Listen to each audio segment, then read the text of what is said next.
봉독하신 말씀은 요한복음 5장입니다. 요한복음 5장 1절로 15절 말씀입니다.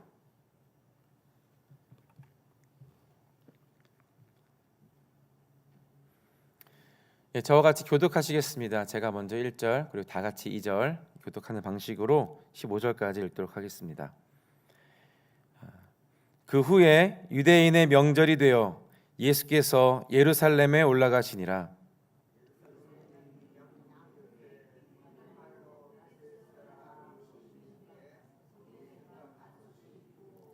그 안에 많은 병자, 맹인, 다리 저는 사람, 혈기 마른 사람들이 누워 물의 움직임을 기다리니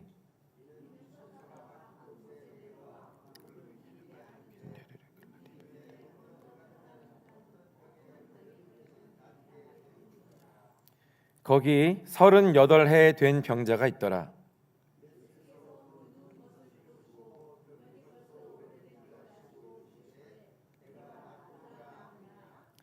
병자가 대답하되 주여, 물이 움직일 때에 나를 못에 넣어주는 사람이 없어 내가 가는 동안에 다른 사람이 먼저 내려가나이다.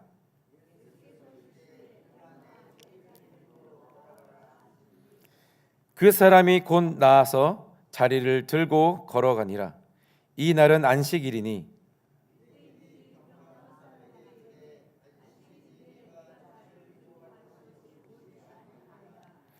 대답하되 나를 낫게 한 그가 자리를 들고 걸어가라 하더라 하니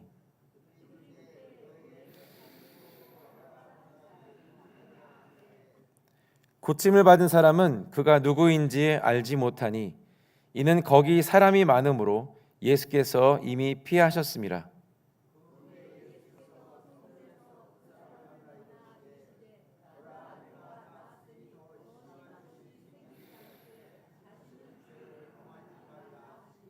15절 같이 읽겠습니다. 그 사람이 유대인들에게 가서 자기를 고친 이는 예수라 하니라. 아멘. 아멘.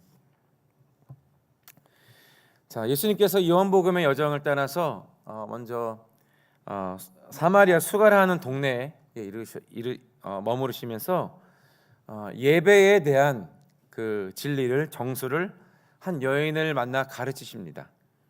우리가 잘 알고 있는 말씀처럼 하나님은 영이시니 예배하는 자가 영과 진리로 예배할지니라 라고 하는 이 예배에 대한 또 우리에게 귀한 가르침을 주셨습니다. 눈에 보이지 아니하시고 또 손에 잡히지 아니하시지만 살아계신 하나님, 그리고 하나님 앞에 나아갈 때마다 신령과 진정으로 영과 진리로 마음을 다해서 최선을 다해서 하나님께 예배하는 자가 되어야 한다라고 말씀해 주십니다. 우리 모두가 그런 예배자 되기를 축복합니다. 이후에 갈릴리로 이동하셔서 왕의 신하를 만나십니다. 그는 병이 들어서 죽게 된 아이를 가진 부모였는데 예수님 앞에 나와서 간절하게 간구했을 때에 예수님께서 말씀으로 그곳에서 두 번째 표적을 보이셨습니다.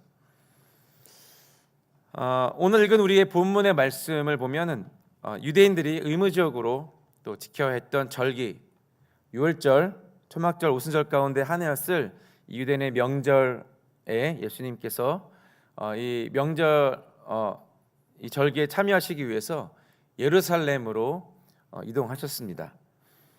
본문 1절부터 4절까지 말씀을 한번 보겠습니다. 그 후에 유대인의 명절이 되어 예수께서 예루살렘에 올라가시니라. 2절입니다. 예루살렘에 있는 양문 곁에 히브리 말로 베데스다라 하는 못이 있는데 거기 행각 5이 있고, 여기 베데스다라고 하는 곳에 예수님께서 방문하셨습니다. 베데스다라고 하는 이 이름은 자비의 집이라고 하는 뜻을 가지고 있습니다. 이 자비의 집이라고 하는 이름처럼 이곳은 기적과 신비한 체험이 있는 치유의 장소였습니다. 사람들이 몰려드는 장소였습니다. 3절에 보시면은 그 안에 이 베데스다 이 행각 안에 많은 사람들이 있었다라고 말합니다. 그 안에 많은 병자, 맹인, 다리 저는 사람, 혈기 마른 사람들이 누워 물의 움직임을 기다리니라고 했습니다. 이 베데스다는 그 물이 고여 있는 못입니다. 이곳에 가축들이 마실 물을 공급하는 못이 있었고 또 사람들이 쉬어갈 수 있는 행각 5이 있었습니다. 이 행각은 이제 벽이 없는 지붕으로 사람이나 물건이 햇빛이나 비를 피하도록 만든 공간입니다. 이 못가를 따라서 사람들이 모여 있었습니다. 허다한 병자들이 무리를 지어서 그들의 절실한 피로를 해소하기 위해서 모여 있었습니다. 거기에는 앞을 볼 수 없는 맹인도 있었고 또 제대로 걷지 못하는 불구자도 있었습니다. 그리고 신체가 뒤틀리거나 마비되어 버린 사람들이 있었습니다. 아마도 뿐만 아니라 사람들이 많이 몰려 있는 공간이었기 때문에 가난한 사람들, 특별히 구걸하는 사람들도 아마 있었을 것이다라고 예측할 수 있습니다. 이렇게 수많은 필요와 결핍을 가진 사람들의 엉켜 있는 곳이 바로 이 베데스다라고 하는 곳이었습니다. 제가 사진 하나를 좀 보여드리고 싶은데 사진 하나 보여주시겠어요? 네, 여기가 지금 베데스다입니다. 현재 남아있는 이 베데스다 유적인데요. 이 유적을 보면은 그 연못이 상당히 깊은 골짜기 형태를 띠고 있음을 볼 수가 있습니다. 과거에는 이제 비가 오면은 물을 저장하던 이제 저수조 역할을 했고 또 이 성전 제사에 사용될 양들을 씻기는 용도로 사용되었습니다. 양문 곁에 있었다라고 하는 것을 보면 분명히 제사에 사용될 제물을 씻기는 용도로 사용됐을 것이라고 생각이 듭니다. 이 베데스다의 못에 모여 있는 사람들이 무엇을 기다리냐면 그 못의 움직임을 기다렸습니다. 이제 말씀에 보면은 물의 움직임을 기다리니 이는 천사가 가끔 못에 내려와 물을 움직이게 하는데 움직인 후에 먼저 들어가는 자는 어떤 병에 걸렸든지 낫게 되밀어라 라고 하는 이 신비한 이 치유와 관련된 어떤 병이든 낫게 되는 그러한 치유에 관련된 이 전승이 있었기 때문에 사람들이 이곳에 몰려들었던 것이죠.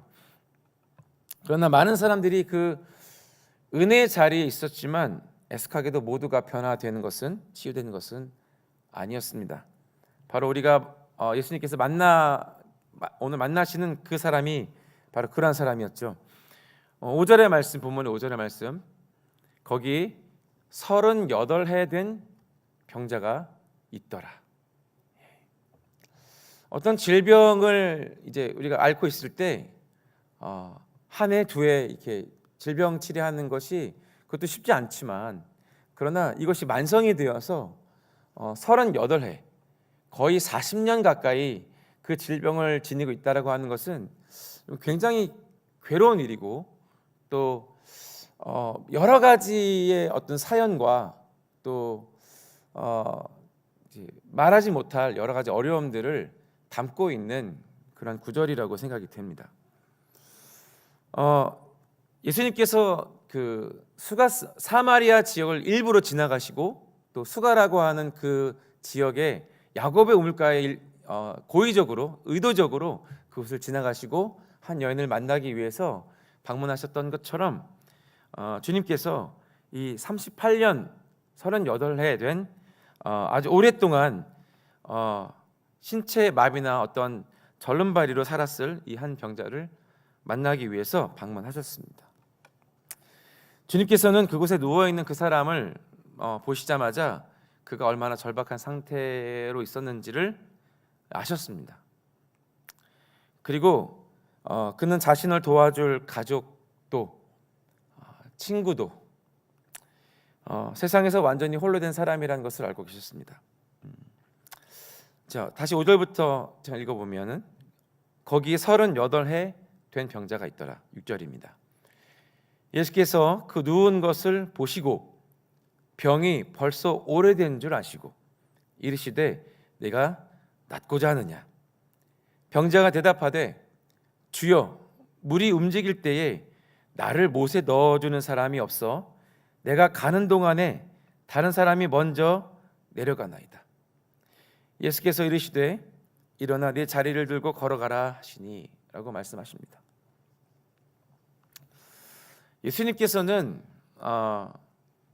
그 성령으로 충만하셨기 때문에 성령님의 그 능력으로 성령님의 그 지식의 말씀의 은사들을 사용하셔서 그 사람이 어떤 형편에 있는지, 어떤 처지에 있는지, 그리고 얼마나 긍휼히 여길 만한지를 알고 계셨습니다.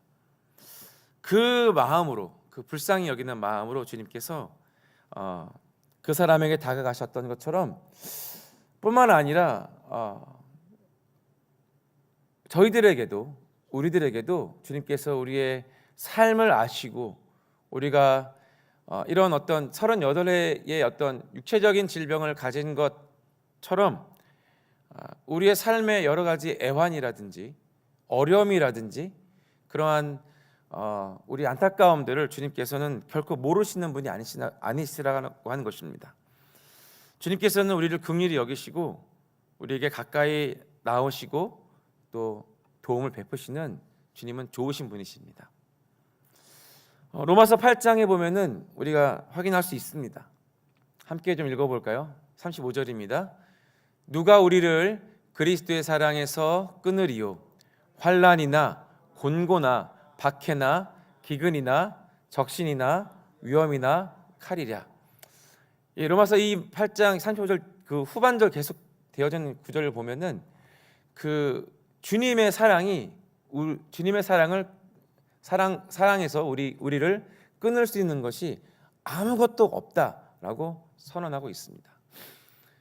예, 그리스도의 사랑, 우리를 향하신, 나를 향하신 그리스도의 사랑에서 우리를 끊어내치거나 멀게 하거나 그리고 그것으로부터 외면당하게 할 수 있는 것은 아무것도 없습니다. 또 히브리서 4장 15절 16절을 보면요, 이 말씀도 같이 읽어보겠습니다. 시작. 우리에게 있는 대제사장은 우리의 연약함을 동정하지 못하시리가 아니요 모든 일에 우리와 똑같이 시험을 받으신 이로되 죄는 없으시니라. 그러므로 우리는 긍휼하심을 받고 때를 따라 돕는 은혜를 얻기 위하여 은혜의 보좌 앞에 담대히 나아갈 것이니라. 아멘. 저는 이 말씀을 암송하고 있는데요, 이 15절에 보면은 예수께서, 우리에게 있는 대제사장이신 예수께서 우리의 연약함, 우리의 그 인간의 한계, 우리의 어려움들을 모르시는 분이 아니시다라고 선언하고 있습니다. 그분은 우리와 똑같이 시험도 받으시고 우리의 희노애락을 아시는 분이시기 때문에 그분은 우리를 충분히 체휼하시고 동정하실 수 있는 분이다라고 말씀하십니다. 16절에 그렇기 때문에 우리가 주님 앞에 긍휼하심을 받을 수 있다라고 선언해 주고 있어요. 하나님의 보좌 앞에 우리 나가야 됩니다. 할렐루야. 은혜의 보좌 앞에 나아가야 합니다. 그분의 도우심을 얻어야 합니다. 우리의 겪고 있는 육체적인, 정서적인, 사회적인, 재정적인 모든 어려움과 우리가 풀지 못하는 모든 문제를 주님 앞에 가지고 나아갈 이유가 있습니다. 왜냐하면 그분의 보좌, 그분은 은혜 베풀기를 기뻐하시는 분이시기 때문입니다. 그래서 주님의 보좌를 은혜의 보좌, mercy seat라고 말씀하고 있는 것이에요. 여기 말씀해 보면은 때를 따라 돕는 은혜를 얻기 위해서 우리가 주님 앞에 담대히 나아갈 필요가 있다라고 말씀하고 있는 것입니다. 때를 따라 돕는 은혜. 우리가 우리의 인생의 여정 가운데 주님의 은혜가 반드시 필요합니다. 우리의 삶 가운데, 우리 여정 가운데 우리의 인생을 우리 다 아시거든요. 우리는 다 다른 인생입니다. 그렇기 때문에 우리가 서로를 다 알지 못합니다. 우리가 공감해 줄 수 있고 또 위로해 줄 수 있지만 그 사람의 깊은 것, 그 사람이 경험하고 있는 그 애환들을 다 우리가 알아주지는 못합니다. 그러나 하나님께서는 이 모든 것들을 알고 계시는 분이시기에 우리가 주님 앞에 은혜를 얻기 위해서 나아가면 주님께서는 그때에 딱 맞는 우리를 위로하시고 격려하실 뿐만 아니라 우리에게 넘치도록 풍성하게 하시는 은혜를 주신다라고 하는 것입니다. 그렇기 때문에 우리가 담대하게 주님 보좌 앞에 나갈 필요가 있습니다. 저의 자녀들도 저에게 필요가 있을 때마다 저에게 달려옵니다. 물론 아빠가 이것은 들어주지 않을지도 몰라라고 의심하면서 가끔은 이게 저한테 오지 않을 때가 있지만, 그러나 자녀들은 아버지 어머니에게 그래도 나의 아버지니까, 그래도 나의 어머니니까 내가 좀 부모님이 좀 언짢아하셔도 이거 좀 부탁하면은 들어주지 않으실까라고 하는 기대가 있잖아요. 부모에게도 그런 기대를 걸고 나아갑니다. 우리 하나님은 우리 육신의 부모보다 훨씬 더 좋으신 분이시기 때문에 그 우리의 영의 아버지, 우리의 참된 아버지께 나아가서 주님께 구하는 것이 우리에게 있는 특권인 줄 믿습니다. 자녀된 특권인 줄 믿고 우리가 은혜의 보좌 앞에 날마다 나갔으면 좋겠습니다.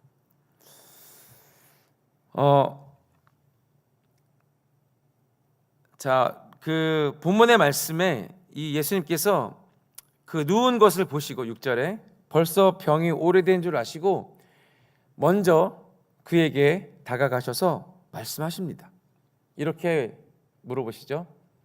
네가 낫고자 하느냐? 네가 낫고자 하느냐? 평범한 질문인 것 같지만 좀 이상하지 않습니까? 당연히 거기에 이 베데스다에 있는 사람이라면 당연히 병에서 노임받기를 원하는 사람들이지 않습니까? 당연히 어떤 원함과 간절함이 있는 사람들 아닙니까? 그런데 예수님께서 내 병에서 네가 놓일지어다 라고 선언하지 않으시고 그에게 다가가셔서 네가 낫기를 원하느냐, 낫고자 하느냐 라고 물어보세요. 이 질문, 주님께서 이 오랫동안 이 고통받고 있던 이 사람에게 질문하신 것은 이 능력이 없으셔서 망설이심으로 이렇게 말씀하신 게 결코 아닙니다. 이 질문은 그의 육체를 위한 것이라기보다는 그의 내면 38해 동안 이 질병 가운데 갇혀있는 이 사람의 의지를 향해서 던진 질문이라고 볼 수가 있겠습니다. 이 38년 동안에 이 사람이 얼마나 많은 시간, 많은 기회를 얻었겠습니까? 낫기를 원했고 또 그것을 위해서 얼마나 많이 시도해 보았겠습니까? 다른 사례를 보면은 12의 혈루증 앓았던 여인의 그 이야기를 여러분 아실 겁니다. 이 혈루증, 그러니까 여성의 이 여성 질환, 그 하혈이 멈추지 않는 혈루증을 앓던 여인의 내용을 보면은 그 여인도 그 질병에서 놓이고자 많은 의원들을 찾아갔지만 오히려 치료받지 못하고 오히려 더 중해진 사례를 볼 수 있습니다. 우리도 질병이 중하면 중할수록 의사들을 찾아다니고 그 질병이 낫기를 위해서, 우리가 질병에서 놓이기 위해서 재정과 수고를 아끼지 않지 않습니까? 이 38해 동안 이 질병을 가지고 있었던 이 사람도 많은 시도를 했을 것이고, 그러나 우리가 보는 것처럼 많은 실패를 했던 것이죠. 무서운 것은 이러한 실패가 반복되고 또 이 내면이 이런 실패를 통해서 어떤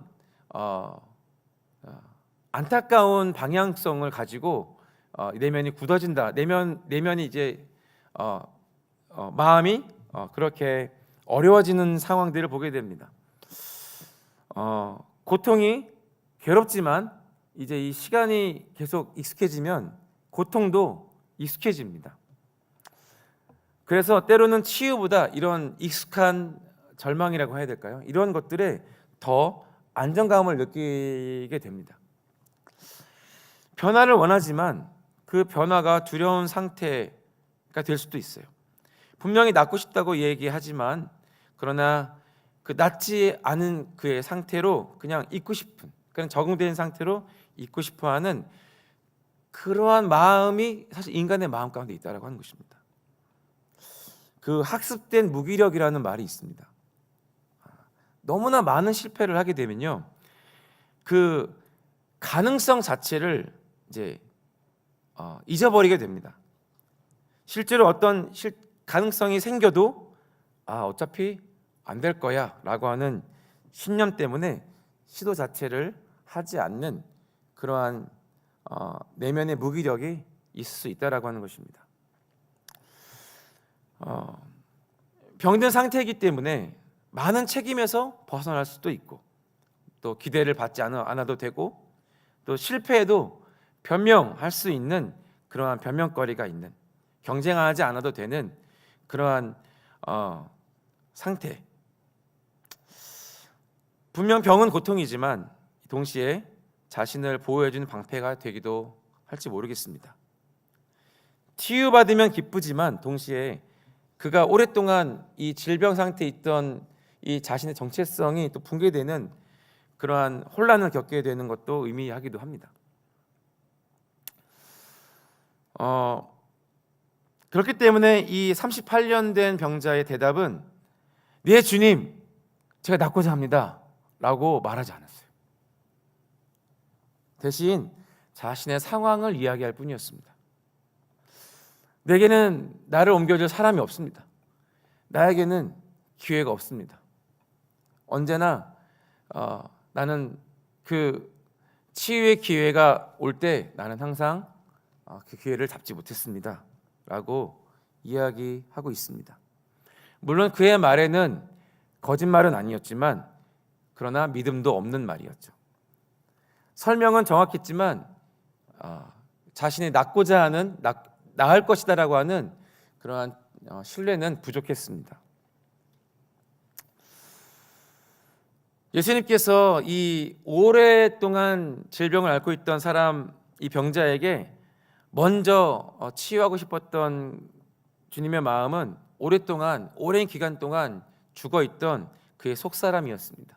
그의 의지, 회복에 대한 믿음을 먼저 주님께서 회복시켜 주기를 원하셨습니다. 그래서 그의 믿음으로 또 그의 순종으로 주님께서 곧 행하실 그 회복의 기적을 그에게 베풀기를 원하셨어요. 네가 낫고자 하느냐? 너의 의지 가운데, 너의 마음 가운데 오랫동안 포기하고 살았던 너의 그 의지 가운데 다시 낫고자 하는 의지를 일으켜라 라고 말씀하고 계세요. 주님은 그에게 이렇게 말씀하십니다. 병자가 대답하되 주여, 물이 움직일 때 나를 못에 넣어준 사람이 없어 내가 가는 동안에 다른 사람이 먼저 내려가나이다. 예수께서 이르시되 일어나 내 자리를 들고 걸어가라 하시니 그 사람이 곧 나아서 자리를 들고 걸어가니라. 주님은 이제 그에게 설명해 주지 않으시고 논쟁하지 않으시고 이제 명령하십니다. 일어나 내 자리를 들고 걸어가라. 논리와 이해를 요구하지 않으십니다. 그저 순종을 요청하실 뿐입니다. 이제는 그 믿음이 감정의 확신이 아니라 주님의 말씀에 자신의 몸을 내맡기는 결단을 하라라고 요구하고 계시는 것입니다. 어쩌면 완전히 낫지 않았을지도 모르지만 그가 설명을 주님께 멈추고 바로 믿음으로 몸을 움직였을 때 그는 그를 오랫동안 묶고 있던 질병으로부터 노임을 받고 죽음의 공포로부터 그는 두려움으로부터 그는 자유를 얻었습니다. 그가 들고 일어난 것은 그의 침상뿐만이 아니라 38년 동안 자기 자신을 나는 실패자, 나는 할 수 없어, 나는 나을 수 없어라고 했던 그의 오래된 묵은 정체성을 들고 일어난 것이기도 합니다.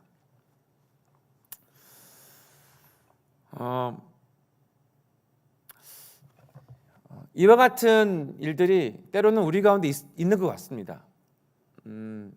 우리가 신앙을 가지고 있고 또 예배도 참여하고 기도도 하고 있지만 때로는 우리의 오래된 어떤 두려움으로 인해서 나의 어떤 영역들, 내가 하나님 앞에 나아가는 것이 있지만 그러나 여전히 하나님 앞에 내가 이 부분이, 이 영역이, 나의 이러한 모습이 하나님 앞에 치유되거나 회복되거나 더 나아지거나 혹은 성장할 것이라고 하는 믿음이 없는 혹시 그러한 부분이 있을 수 있다라고 하는 것입니다. 그것이 나의 경험으로 인하여서 혹은 나의 실패로 인하여서 혹은 나에게 들려진 어떤 다른 사람들의 말로 인해서 묶여있는 부분이 있다라고 하는 것이죠. 자유롭지 못한 부분이 있는 것이죠. 그러나 주님께서는 그 어떤 영역이든지 그것이 신체적인 영역이든지 마음의 영역이든지 아니면 관계의 영역이든지 주님께서 우리에게 말씀하시고 물어보고 계신 것이에요. 낫고자 하느냐? 그 영역에서 노임을 받고자 하느냐? 라고 우리에게 질문하십니다. 앞에서 말씀드린 것처럼 주님께서는 주님께 나아가는 자마다 때를 따라 돕는 은혜를 베푸시는 분이십니다. 주님은 불가능한 것이 없는 분이세요. 당신의 자녀들에게 모든 것을 행하기를 기뻐하시는 분이십니다. 주님께서 기도를 가르쳐 주실 때 구하라, 찾으라, 두드려라. 그러면 너희가 구한 것을, 찾는 것을, 두드리는 것이 열리고 얻어지게 될 것이다 라고 말씀하세요. 그러나 우리가 여전히 구하지 못하는 것들이 있을 수 있다라고 하는 것입니다. 하나님께서 베푸시는 기적은 그분의 능력의 문제가 아니라 그분의 주권에 나 자신을 완전히 맡길 수 있느냐의 문제입니다. 주님은 나의 상황을 아십니다. 결코 모르시지 않습니다. 다만 내가 정말로 그 상황에서 일어나기를, 그 상황에서 노임받기를 원하느냐라고 물으시는 것입니다. 때로는 그 실패가 안전할 수 있어요.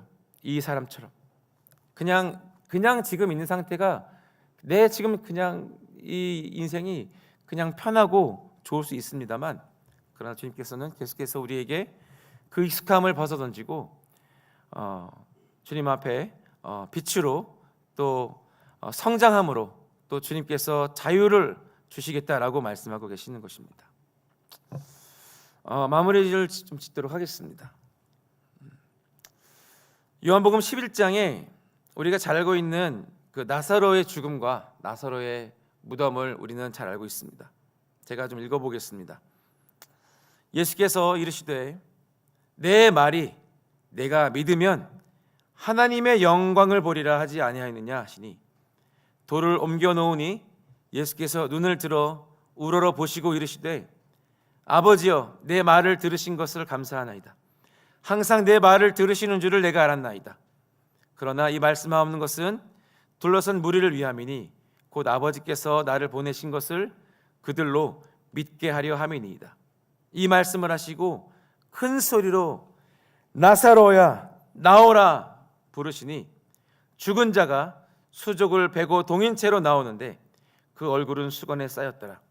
예수께서 이르시되 풀어놓아 다니게 하라 하시니라.